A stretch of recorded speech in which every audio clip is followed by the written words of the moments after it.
sweltering in a smog zone. No power to tackle polluters, while Metro Vancouver can levy fines. Well, they should find those jets that are spraying our skies. An air advisory warning was issued yesterday for the Fraser Valley as unusually hot weather and fire near Lillooet combined to produce smoggy conditions. Air quality in the lower Fraser Valley is forecast to deteriorate due to high smog levels brought in by very hot and sunny weather, the advisory said. No mention of Cycle 23, the longest cycle since the 1700s of no spots on the sun, which is a hotter sun, melting the ice on Mars as detected by Canadian scientists as snow fell from the clouds on Mars as reported by the province. Let's continue.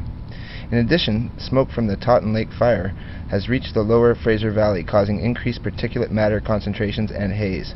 These conditions are expected to persist through to Friday.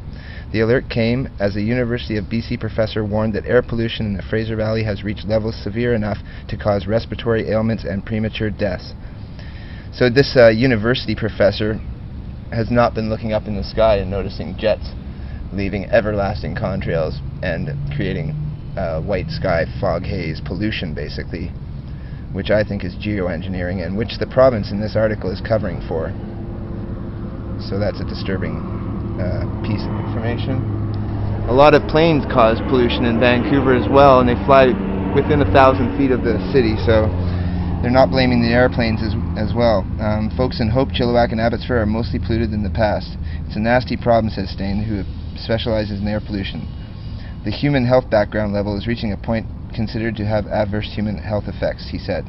Average levels of ozone, a highly corrosive form of oxygen, have been monitored annually at 33 parts per billion in Hope on 3 hours of every 4. That's a lot of hours in a year, said Stain. Health advisory adversely affected 35 parts per billion when respiratory ailments and premature deaths can occur. Stain said that the bad air is driving more people to hospital with respiratory problems. You can certainly detect an increase in hospital visits for respiratory effects, he said. Now, they've been having jets come over Vancouver for the last 6 months. I have video of all of it and most of the visual stuff.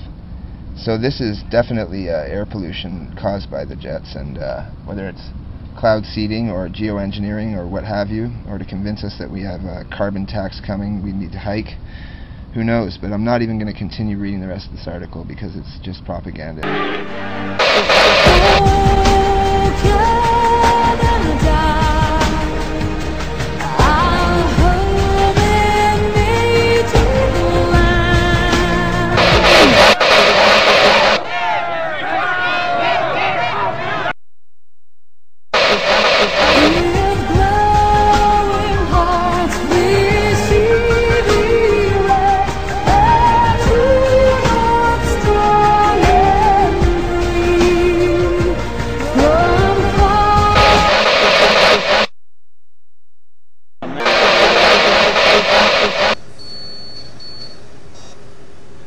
Our population and our use of the finite resources of planet Earth are growing exponentially, along with our technical ability to change the environment for good or ill.